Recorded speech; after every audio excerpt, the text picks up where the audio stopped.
and welcome to the Daily News Simplified, an answer to what, why and how of newspaper reading. Today we'll be discussing important news appearing in the Delhi edition of the Hindu newspaper dated 11th June 2019. The topics to be discussed today are reflected on your screen and the timestamping for the same has been provided in the description box below. So let's begin. This news appears as an article on page number 11, and in this article the authors are arguing the urgent need to come up with a legal framework to regulate the sphere of artificial intelligence. The following discussion of ours will become relevant from the perspective of GS Paper 2 in the category of government policies and intervention for development in various sectors. And in addition to GS Paper 2, this discussion can also become important from the perspective of GS Paper 3 under the category of science and technology and their applications in our everyday life. So let us begin our discussion with firstly answering the question, what exactly is artificial intelligence? At the outset, you should know that artificial intelligence might just be the single largest technology revolution of our lifetime because it has a potential to disrupt almost all aspects of human existence. Now, artificial intelligence is generally understood as a constellation of technology that enables machines to act with a higher level of intelligence, and this in turn lets the machine emulate human capabilities such as that of sense, comprehend and act. So to put very simply, artificial intelligence refers the ability of a machine to perform cognitive tasks like thinking, perceiving, learning, problem solving, decision making, etc. Now, initially, artificial intelligence was conceived as a technology that could mimic or emulate, that is, copy, human intelligence. But of late, it is being realized that artificial intelligence has evolved in such ways that far exceed its original conception or imagination.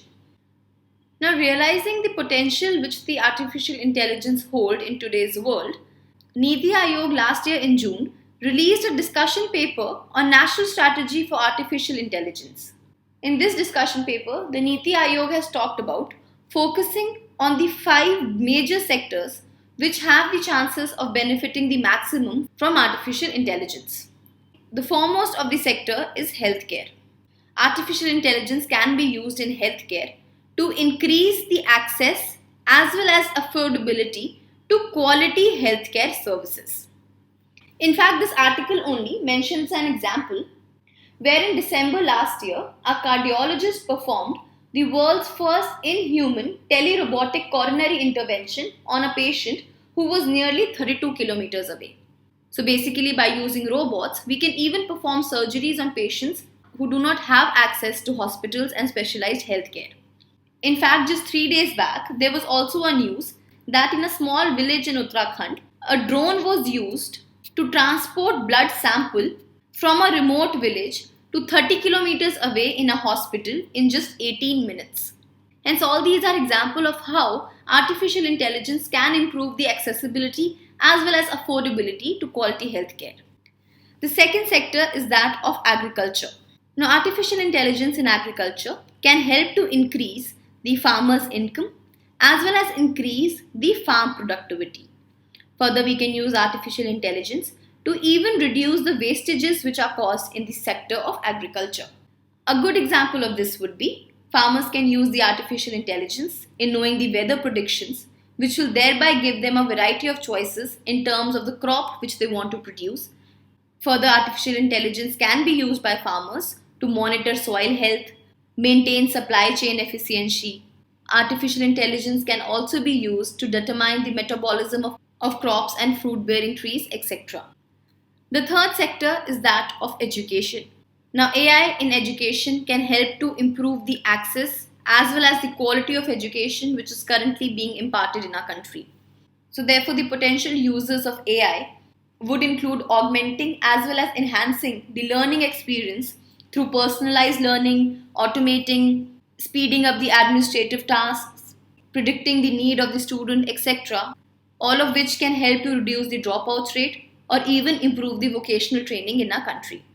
The fourth use is in the smart cities or the infrastructure sector, where integration of artificial intelligence in newly developed smart cities and infrastructure can help to improve the efficiency as well as improve the connectivity in such areas, because it can help to meet the demands of a rapidly urbanizing population and hence provide them with an enhanced quality of life. The fifth sector where artificial intelligence can find a lot of use is in smart mobility or transportation. AI will help to bring in smarter as well as safer means of transportation and can also help to solve the issues relating to traffic congestion. A good example of this is driverless cars, predictive engine monitoring, maintenance, improving the traffic management, etc. So therefore you can have an idea how important artificial intelligence can be for India, provided it is harnessed correctly. Moving ahead, the Niti Aayog in its document has said to truly reap the benefits of AI, it has identified certain barriers that need to be addressed in order to achieve the goals of this national strategy for artificial intelligence. The foremost barrier is the lack of broad-based expertise in research and application of artificial intelligence. Second is issues related to privacy and security, including the lack of a formal regulation in the sphere of AI. In fact, the second barrier is the theme on which this current article is based upon. The third barrier is the high resource cost of AI and the low awareness for the adoption of artificial intelligence amongst the people. Fourth barrier is the absence of a collaborative approach to adopt and apply the AI. Fifth and the last is absence of enabling data ecosystems which can help improve the AI's application. For example, access to intelligent data is still one of the foremost barriers. So now, having discussed what is artificial intelligence, what is the national strategy for artificial intelligence as released by the Niti Aayog and the sectors on which it is focusing, and lastly discussing what are the barriers which come in the way, let us now shift our focus to this article. Let us now see what the authors are suggesting in this article. Now shifting our focus to the article, let us see why there is a need for a legal framework to regulate artificial intelligence. The need for regulation of AI lies in the way and nature and artificial intelligence work. The artificial intelligence systems are capable to learn from experience. Further, considering the fact that the AI technology is used to perform functions autonomously on behalf of the human beings is another reason why their regulation becomes so important.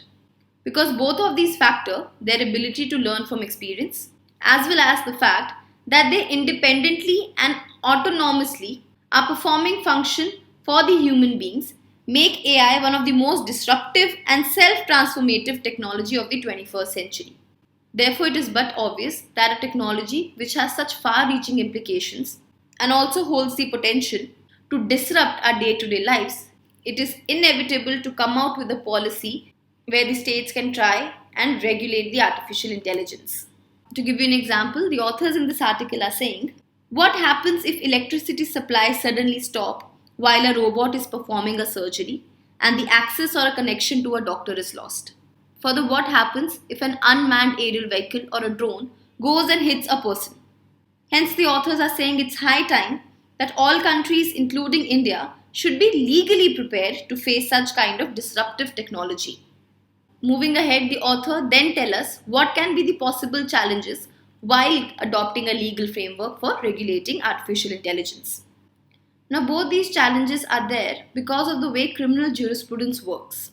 Because the foremost fundamental of criminal jurisprudence is ascertaining the intention or the guilty mind behind a crime.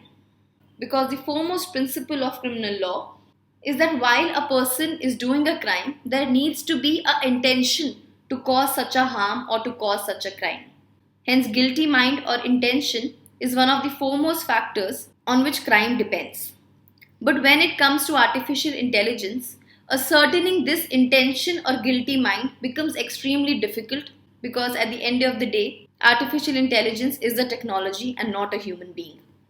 So to give you an example, so what if an artificial intelligence based driverless car gets into an accident and causes harm to human or damages the property? Now in this situation, how is the court supposed to know whether the artificial intelligence purposely caused such a damage, or was it through some error or technological glitch?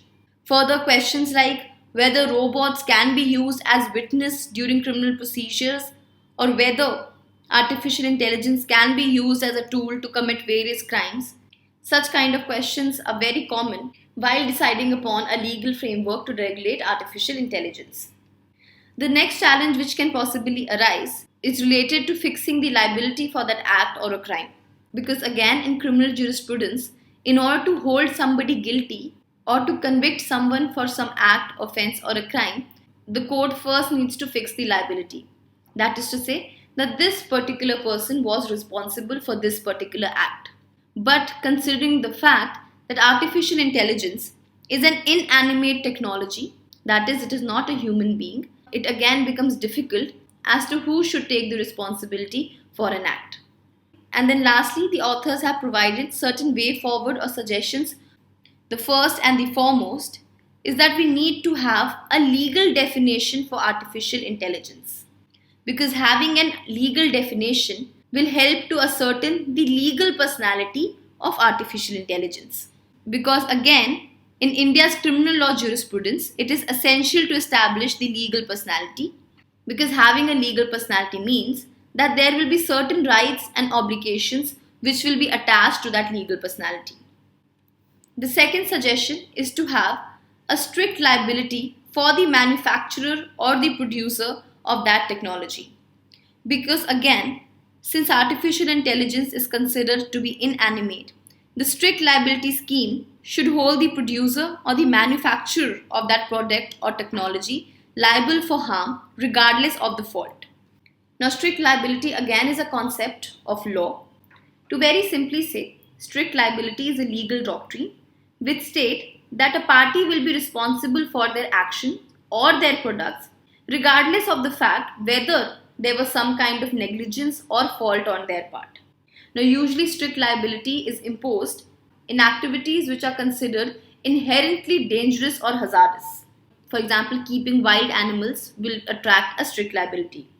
Another example of strict liability is when a person indulges in activities which are ultra hazardous, like transporting volatile chemicals or using explosives. Similarly, considering the fact that artificial intelligence is a disruptive technology, the manufacturer or the producer of a certain product or of that artificial technology should be held strictly liable for any damage which is caused by that product or by that technology. For example, if a driverless car causes an accident or damage to property or human beings, then in that case, the manufacturer or producer of that driverless car should be held responsible irrespective of how much precaution, care that manufacturer took. The third suggestion which the authors have said is that since privacy today is a fundamental right in our country, and also for the fact that artificial intelligence possesses a lot of data of the citizens, it is but imperative that artificial intelligence should also be included in the Personal Data Protection Bill of 2018, and this data protection bill should also include all those possible instances where there can be a breach of privacy of the data which is being held by the artificial intelligence. So this was basically all what this article was talking about. Based on our discussion, please try and attempt this mains practice question. With this, let's move on to our next news. This news appears on page number 15, wherein it states that the Capital Market Regulator, SEBI, has recently released a discussion paper on amendment to the SEBI Prohibition of Insider Trading Regulation of 2015 for the public comments. Hence, in this new amendment, SEBI has proposed an informant mechanism where it will encourage the whistleblowers to highlight the cases of insider trading. So let us understand what exactly is insider trading. Now, insider trading has been defined in the SEBI Prohibition of Insider Trading Regulations of 2015, known as the PIT regulations. And therein, insider trading has been defined to mean the trading of securities while in possession of unpublished price-sensitive information, also known as the UPSI. So to basically say, insider trading means that a person buys or sells a stock of a company, for example shares, based on the information that is yet not available to the general public. Now, the reason insider trading is considered as an unfair practice because the other shareholders do not have access to that important insider information. So, as the name suggests, insider trading, it means a person who is involved with the company has an information which is a very insider information and is not yet available to the general public. And then, based on this crucial information, the person in question is involved in the trading of the company's securities, that is, buying and selling of that company's securities, stock, or shares. Therefore, it is for this reason that insider trading is highly discouraged by SEBI because SEBI wants to promote a fair trading in its market. So, hence, please remember that there has to be a trade of the company's security, and the trade has to be made by a person who is acting on some kind of insider non-public information. For example, a board member of a company knows that a merger is going to be announced tomorrow, and therefore there's a lot of chances that the company's stock is likely to go up. Therefore, this person now buys 1,000 shares of that company's stock in his mother's name so that he can make a profit using this insider knowledge without reporting this trade to SEBI.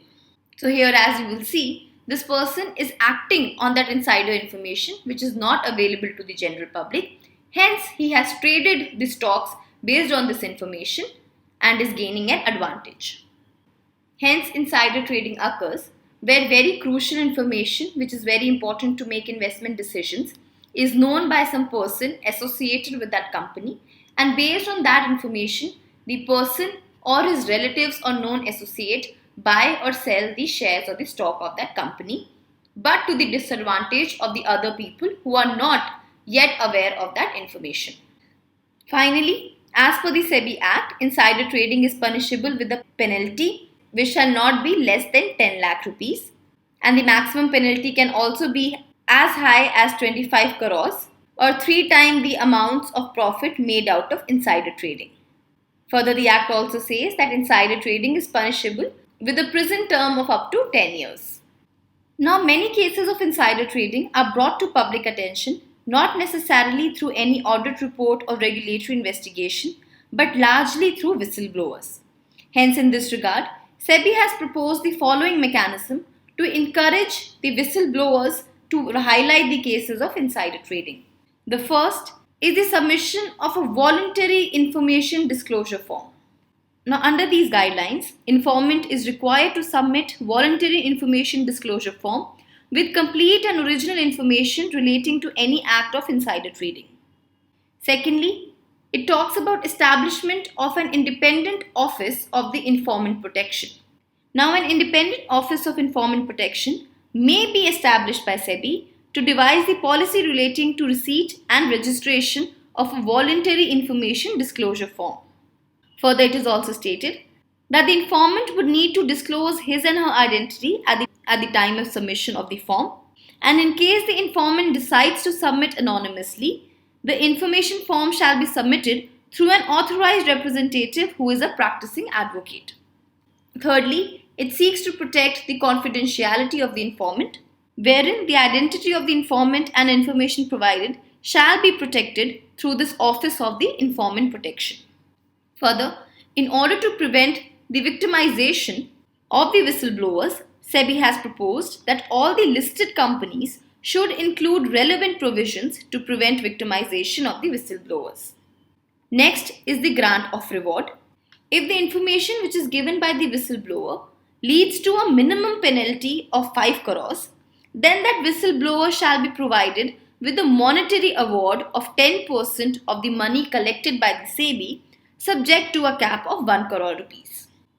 Further, the proceeds of the penalty amount will be deposited to the Investor Protection and Education Fund, and even the monetary reward to the whistleblower shall be paid from this fund.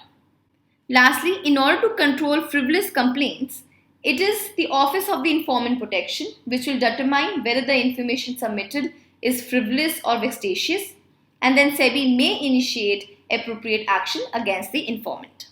So this was all basically what the news was stating. This article can become important from the perspective of your prelims in the context of economy. So with this, let's move on to our next news.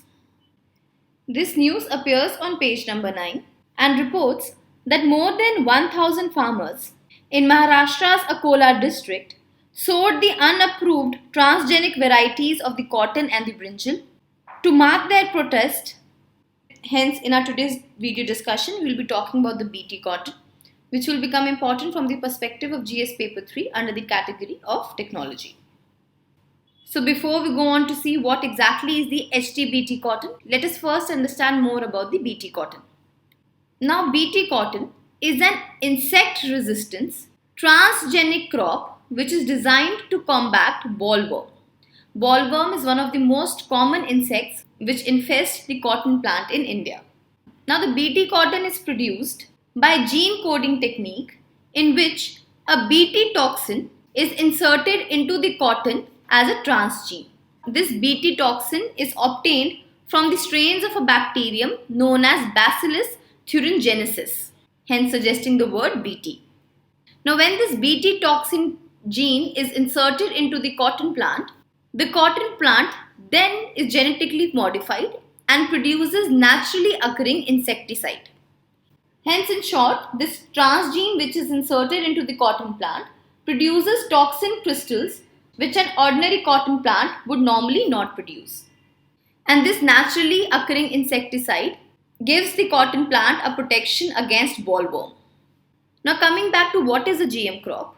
Now, any crop which has a gene artificially inserted into it from another species to give it some kind of desired property is known as a GM crop. Most of the time, GM crops are either pest resistant or herbicide tolerant. Next, you should remember that currently the government has not approved the commercial cultivation of any other GM crop. Though there were efforts to come out with the GM variety of brinjal and mustard, but these have not got clearances from the government. And currently, it is only cotton which is allowed as a GM crop in India.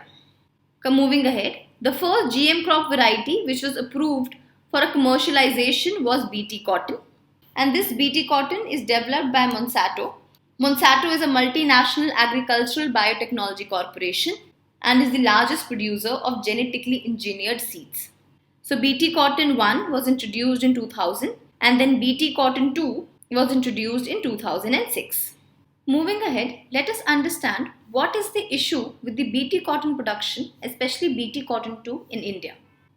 Now, as mentioned in 2006, BT cotton 2 was introduced. Though there was an initial reduction in the insecticide use, but by 2012 it was realized that insecticide use was at the pre-2002 or the pre-2006 levels. And over the period of time it was found out that the pink bollworm has grown resistance to the BT cotton 2 variety. So therefore, when Monsanto introduced the BG2 variety, it said that this BG2 variety has genes which will provide resistance against two kinds of bollworm. But over a period of time, it was found out that this gene has failed and the BG2 variety was not effective against the pink bollworm.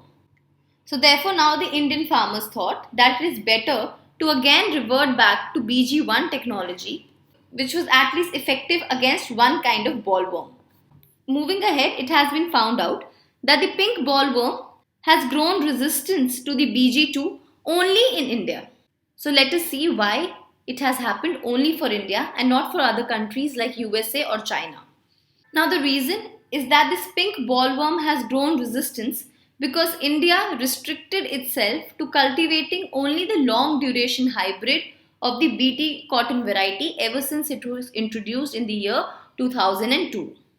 But whereas other cotton growing countries who opted for the open pollinated cotton varieties, there the pink bollworm did not grow any kind of resistance.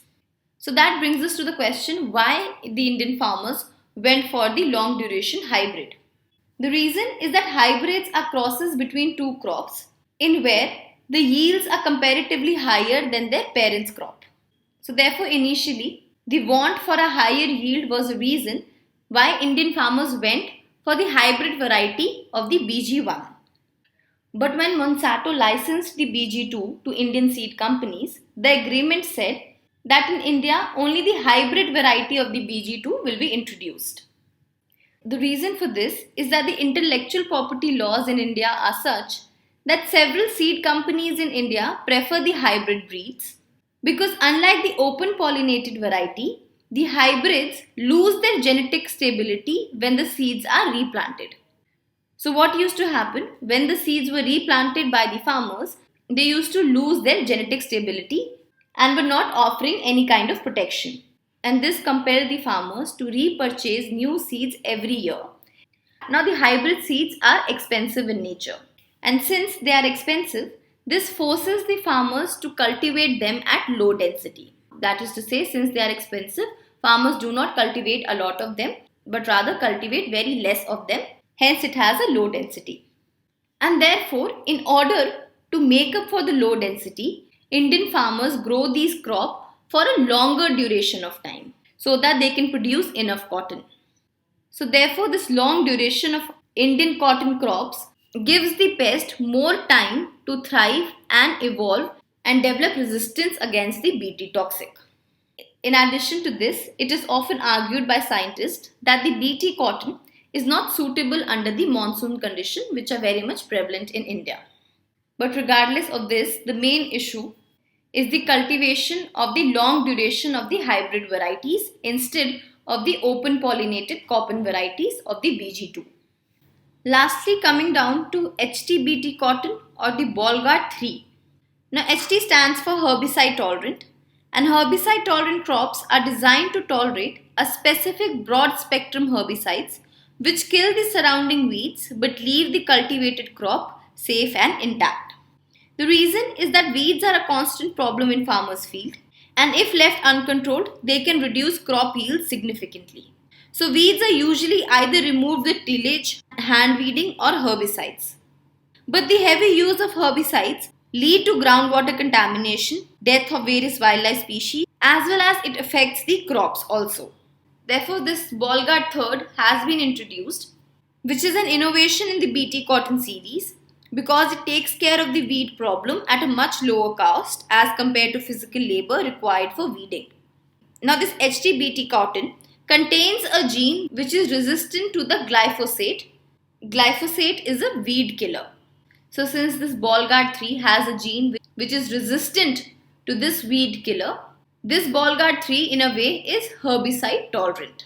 But then you should know that this HT-BT cotton has not been approved by the Genetic Engineering Approval Committee under the Ministry of Environment, which is the regulatory body as far as the genetically modified crops are concerned in our country. The Genetic Engineering Approval Committee has refused to approve the HT-BT cotton because it has been found out that this cotton poses a lot of health hazard to the animals and the human beings who consume it. In addition to this, it has certain ecological problems as it also impacts non-target organisms and has harmful effect on soil and water systems. Detailed side effects of the HT-BT cotton has been provided for in the PDF. You can refer to that for more information. So with this, let's move on to our next news. This news appears on page number 15 and is stating that recently RBI has relaxed certain norms for the basic savings bank deposit accounts. Therefore, in this regard, let us understand what is a basic savings bank deposit account and what changes have been brought in by the RBI. Now, the basic saving bank deposit account or the BSBD account is designed as a saving account which will offer certain minimum facilities absolutely free of charge to the holders of such account. Now, earlier these accounts were known as no-frills account. Now, you should know that this BSBD account can be opened by any individual and is not restricted to only poor or weaker sections. Further, every individual can have only one basic saving bank deposit account in one bank. Moreover, before opening a BSBD account, the bank takes a declaration from the customer that he or she is not having another BSBD account in any other bank. In addition to this, there are certain other conditions which are applicable to all the BSBD small accounts. First is that the total credit in these accounts should not exceed 1 lakh rupees in a year.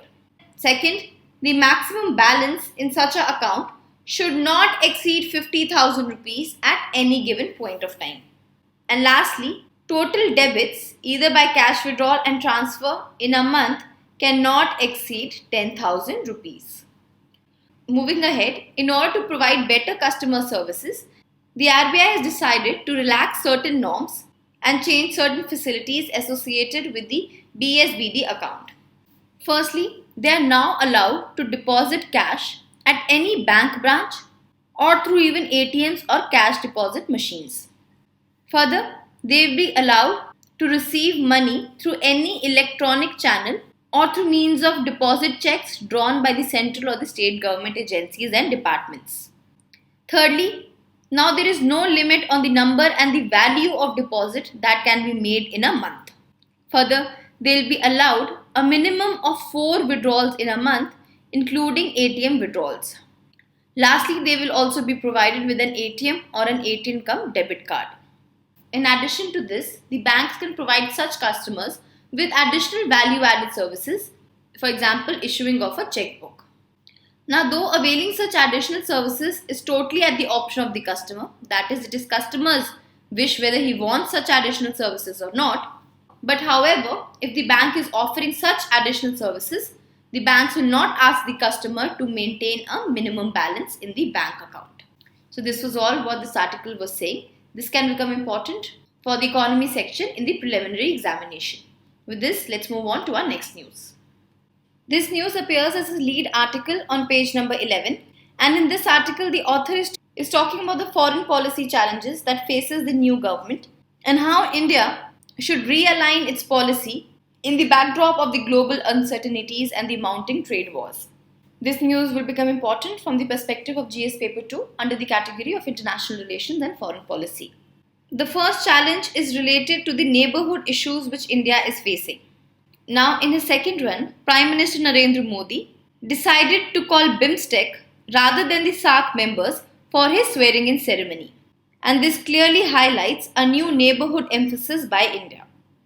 Further, the bonhomie of SAARC has soon evaporated after the Uri issue between India and Pakistan, where India decided to not take part in the SAARC summit of Islamabad. Hence, due to animosity between India and Pakistan, it can be seen that India is now preferring BIMSTEC over SAARC. But then the author is saying, despite what India's stance is in the neighbourhood, India cannot avoid Pakistan. Because this time also, post Balakot, countries like US, Saudi Arabia and the UAE had to intervene in order to douse the situation. So as per the author, if India wants to avoid foreign interference in its own bilateral relationships with Pakistan, India needs to understand that it has to keep some channel of communication open with Pakistan regardless of how low-key or informal it is. Because if India will not talk to Pakistan directly, then it will give a chance to other countries like the USA, Saudi and the UAE to interfere into India's foreign policy and bilateral relationships. Next, in the neighbourhood, the author says that prior to the rise of China, India could assert its weight in its neighbourhood. However, today the geopolitical reality has become very complicated and India has to negotiate with its neighbour in a much more politically sound manner. Therefore, the author suggests to counter China's rise and heavy weight in the neighbourhood, India should use multi-pronged diplomatic efforts through multilateral forums like SAARC, BIMSTEC, Indian Ocean Rim Association, etc. The second challenge is to manage China. The author says, in his first term, Prime Minister Modi continued with the old Rajiv Gandhi era policy, wherein it focused on growing the economic, commercial and cultural relationships with China in a hope that other issues like boundary dispute, etc. could be sorted out through dialogues or confidence building measures. However, the author says, the Doklam standoff should be a clarion call for India to relook its policy with China because the old way of dealing with China is not really working. Further, the author says, though the Wuhan summit was a welcome step and though it did help to restore some kind of normalcy in the relationship between India and China, but again, Wuhan spirit cannot address the long-term implications of the growing gap between India and China. The third challenge is in relation to United States of America. Now the author says, ever since Prime Minister Modi came into power, even as his first term, he displayed a pragmatic approach to strengthen and build a much more robust relationship with the United States of America. However, the author is saying that USA of late is growing impatient with India, especially as far as USA is concerned regarding market access, tariffs, and the recent changes in the e-commerce policy is concerned. And this impatience is evident by the fact that USA has refused to give India a waiver from the Iran oil sanction. Further, the USA has also withdrawn the GSP or the Generalized System of Preference scheme from India, which again would adversely impact about 12% of India's export to the USA.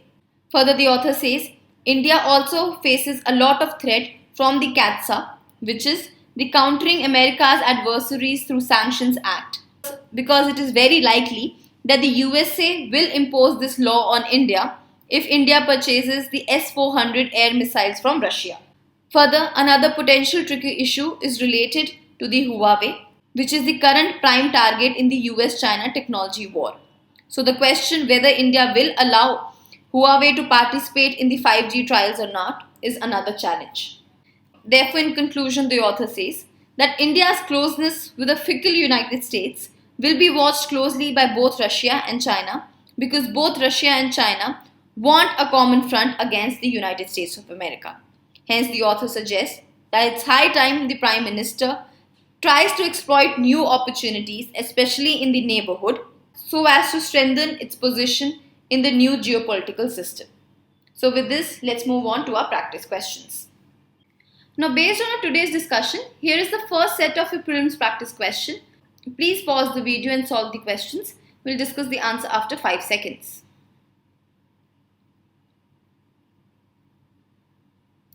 Question number 1 reads, artificial intelligence can find its utility in which of the following sectors? The first, military, is correct. Second, transportation, this is also correct. Third, agriculture, this is also right. Fourth, sanitation, this is also correct. Of late, there has been a lot of developments where people are actually manufacturing and creating robots who will help clean the sewage drains. Hence, these robots in the coming times can replace the manual scavengers, thereby helping in the sector of sanitation. So, the right answer to this question becomes D, 1, 2, 3 and 4. Question number 2 reads, which among the following are the likely impacts of insider trading in India? Number 1, unfair benefit to the people who have access to sensitive information. This is absolutely correct. Secondly, lack of level playing field among shareholders. This is also correct. Third, a sudden and drastic increase in the share prices. Now this is incorrect. It is not necessary that insider trading will lead to a definite increase or decrease in the share prices.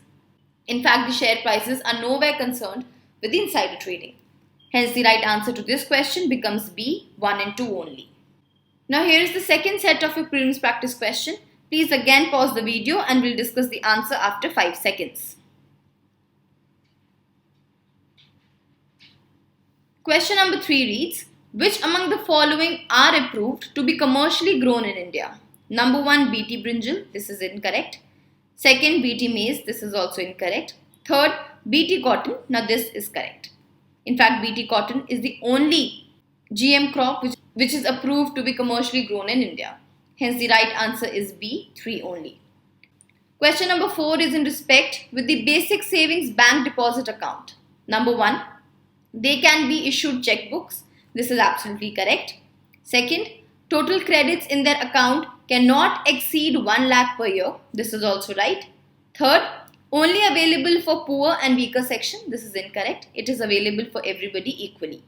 Hence, the right answer to this question becomes B, 1 and 2 only. With this, we come to an end for today's discussion. Let's move to the question for the day.